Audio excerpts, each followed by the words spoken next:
Hello everyone and welcome to Trophy Tracking Tuesday.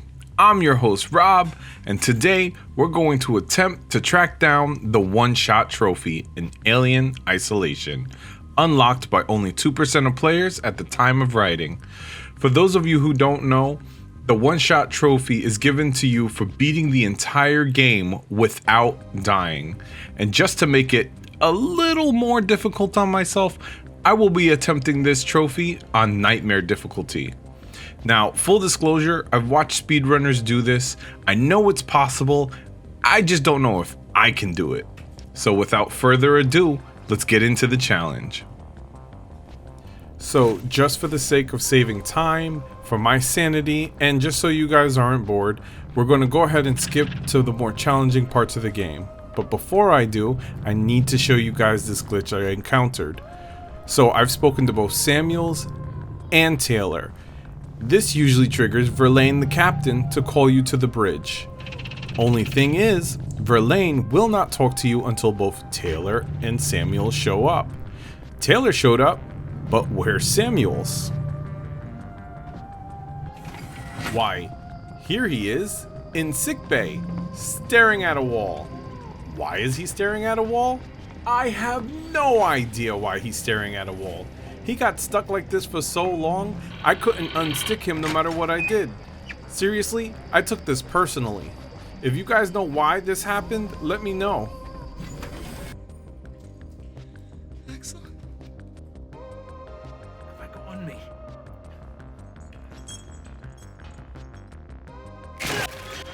So at this point, the Xeno makes his first appearance. Sorry, Axel. Really sucks to be you right now. I actually didn't think the Xeno would drop here. I've never seen him drop here before. I've never lost a run here before. But on my very first attempt at this trophy, he dropped here and murdered me. I don't even have a recording of it because, again, I didn't think he dropped here. Once again, I'm taking this personal. Seriously, the challenge hasn't even started yet.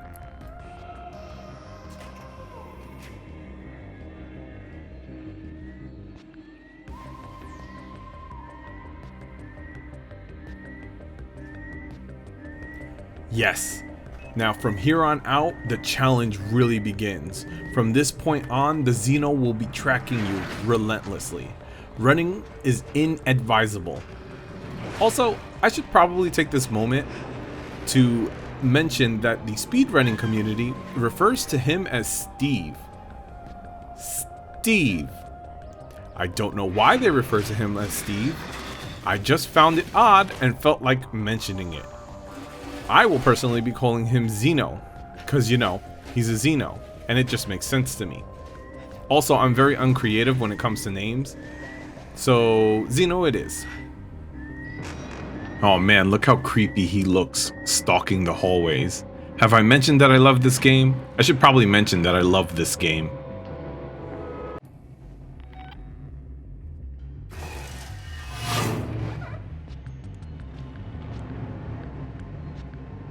Here we are, Siegson's Communications.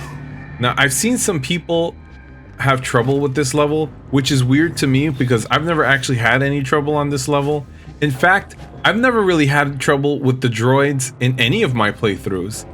Getting past these guys is super simple, it's very easy. Even if they see you, just break their line of sight and they forget about you pretty quickly. In fact, passing this level without being seen by the droids is in itself a trophy. Just something to keep in mind when you play through this level. But as nothing eventful really happens here, let's just skip ahead.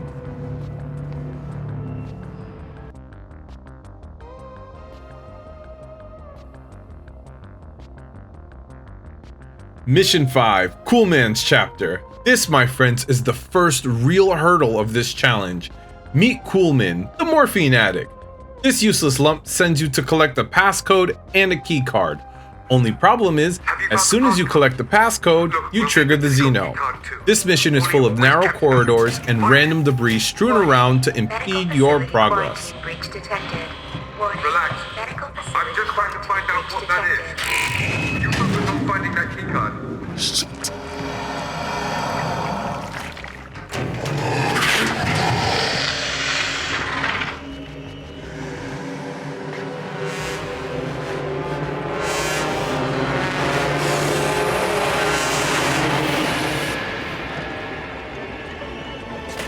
I swear, the Xeno is always exactly where you need to go.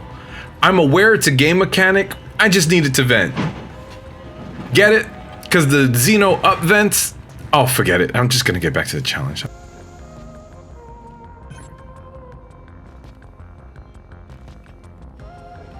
So when I got here, the Xeno was making things a bit difficult for me because he was continuously stalking the halls.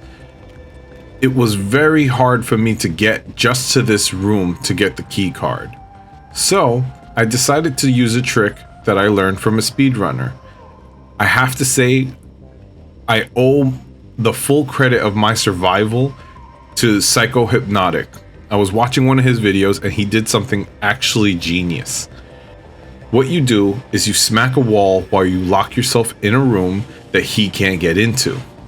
Doing this will force him to upvent to try to find a way into your room. Usually, this will give you enough time to slip by unnoticed. Well, most of the time. Now, the thing to note when you're doing this trick is you have to move fast.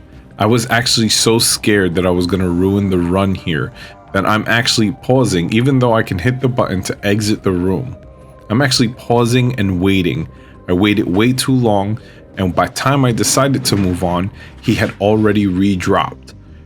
I scaredly made my way to the exit, hoping and praying that he would be more interested in where the noise came from than stalking the halls.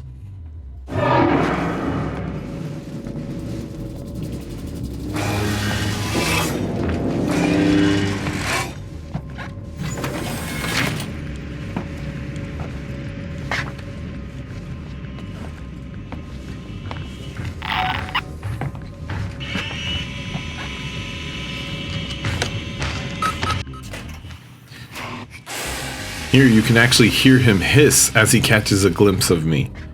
But in the end, I got away. Let's take this moment so I can show you guys something very interesting that happened to me here and also sort of make a point. So this game, even on nightmare mode, can be extremely brutal but forgiving. What do I mean by that? Well, you're gonna see in a second. After making my safety save, I hear the alien drop. Now, there's no way he could not have seen me there. I was standing up in a broadly lit room. I mean, look at him. He's staring at me right now. How did he not see me? He steps into the room. I can't believe he didn't see me. But this is what I mean when I say that the game, although hard at times, can be forgiving, even on nightmare mode. Honestly, it was like the game was cheering me on. It's seen how far I got, and it was trying to do everything in its power to make sure I reached the end.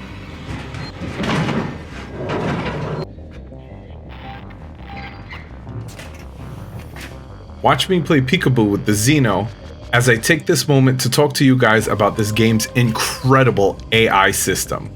There's actually two of them, and it's impressive as hell. First, there's the macro director AI and the micro alien AI. The director AI lets the alien know what area I'm in, but the game does not cheat. It does not tell the Xeno exactly where I am, just that I'm in this area. That's where the alien's personal AI steps in. Once there, the Xeno will begin its terrifying game of hide and seek. Interestingly enough, it will learn your habits, so if you hide in lockers or under desk all the time, it will begin checking those areas first. The AI also governs an invisible gauge known as the menace gauge. This gauge increases whenever the creature is within short walking distance of the player has an actual line of sight on the alien, or the alien is close on the motion tracker but also close enough to reach the player quickly. Naturally, once the menace gauge has peaked, the Xeno backs off and runs off elsewhere, either to a neighboring area or up into the air vents. Also, while playtesting this game, they discovered a bug where if you walked right behind the alien, it couldn't actually see you. So it was really easy for playtesters to avoid and get away from the alien by hiding right behind its back. The developers actually fixed this by putting sensors in the tail. So just by touching the tail, the alien will react, spin around, and instantly kill you. Thank you, Sega, for making this game harder than it already was.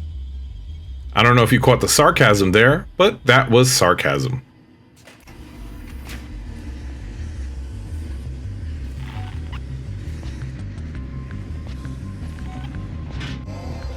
This part has always been very weird to me, as sometimes when you play, he will either immediately drop, or he will stay up in the vents, and as long as you avoid the vents, he will never grab or drop. But in this attempt, he actually doesn't drop until I've gotten to the end of the chapter. Weirdly enough, in other playthroughs when I'm going for different trophies, he's dropped and monitored the hallways almost immediately. But it's like this game knew I was going for this trophy, and instead of dropping him early, they just had some drooling vents. I don't know if this is a personal encounter or if this has happened to other people. I just found it so weird. It's like he didn't even try to get me. I swear, at this point, I think the game is actively rooting for me. I still can't believe I got through this entire part without him ever dropping or impeding my progress. So, funny story, just to prove my stupidity and why I can't believe I've actually made it this far in the challenge. So, my very first time playing this game, I didn't understand what was dripping from the vents. So I walked over to it, looked up, and was immediately grabbed and killed by the Xeno. Now, I've seen every single movie. These are my personal favorite movies. I'm a huge fan. These things used to scare me as a kid, and I always used to scream at the screen when everybody was touching their drool. It's like the international sign of you about to die. And yet, I did the single movie trope that I've screamed at the screen about every single time I watch these movies. I swear, if these things were real and landed on our planet, I would die hour one. Just killed him, and now they're dead too. So just calm down. Oddly enough, except for cutscenes, I don't actually see the Xeno again until the nest. Huh. Game's still rooting for me.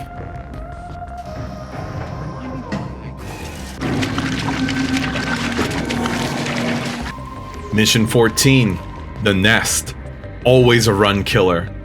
Full disclosure, I've tried to get this trophy a few times since I've bought the game, but 9 times out of 10, the run dies in this mission. So, I was on edge.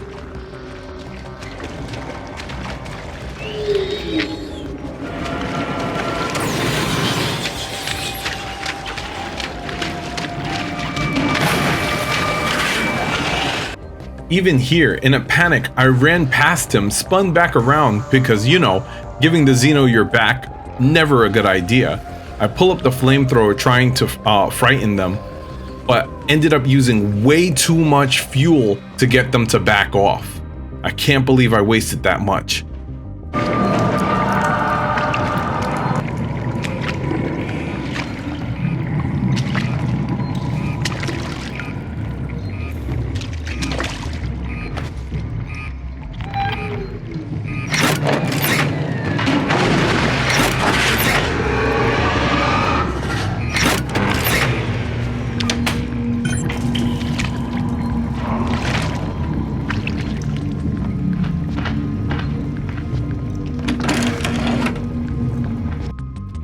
I search and pray for more fuel, but no such luck. 347 isn't a bad amount, but I'm nervous. I make a med kit and I hope for a noisemaker, but no such luck.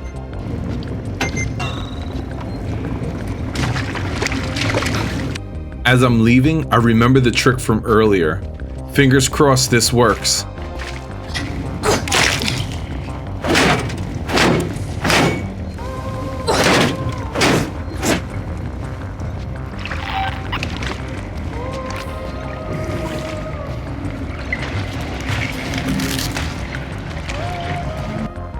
As I'm heading out, I pull up my flamethrower just in case he doesn't leave.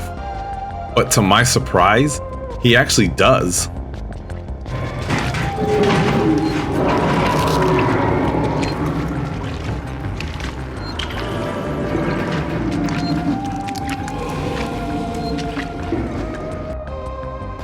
Sadly, he's not gone for long and drops again.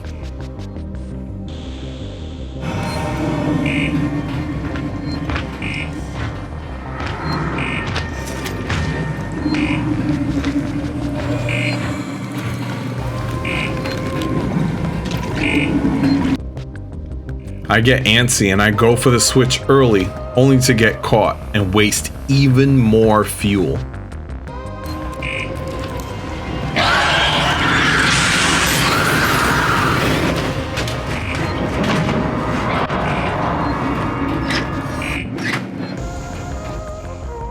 After this, I save and I rest for the day. Too much for the heart. Unfortunately, when I start fresh the next day, I apparently forgot I'm low on fuel and go full Rambo on the next few obstacles. It was effective, but extremely wasteful.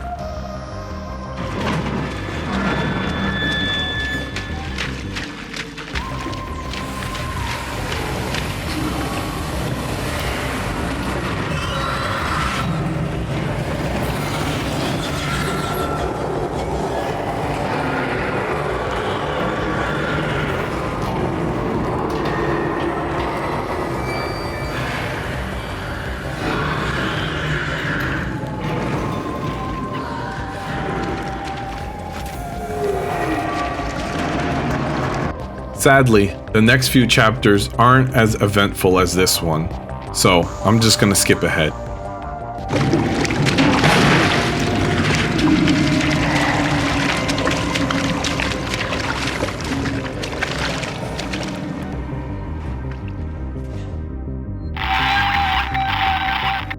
Remember the menace gauge from earlier? This is how I get rid of it, as it doesn't remember where the menace gauge is when you save and load the game. So that's how I've been getting through some of the more difficult parts.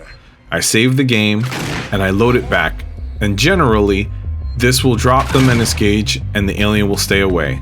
Unfortunately, I happen to do it in an area where a dingus decides to shoot at me, so I just let the alien take care of him. Maybe I'm mad.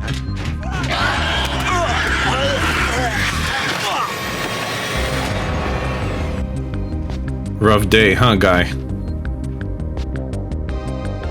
Sucks to be you.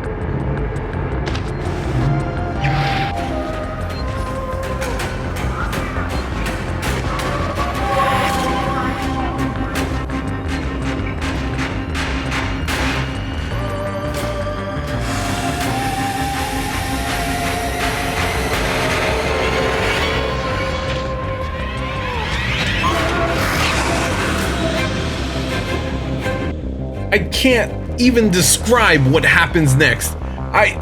How? Why? Just watch. I use up the last of my fuel, then I decide to hide like a 4-year-old, only to remember I have Mazel Tov cocktails, completely failed to use it, swing wildly with my jack, only for the alien to leave on its own. After that, I saved and had a good laugh cry in the corner. There's no hiding it now. Now I know for a fact the game is actively rooting for me, because I should not have made it through that stupidity. With no other major obstacles in my way, I proceed to the torrents for the final scare and the end of the game.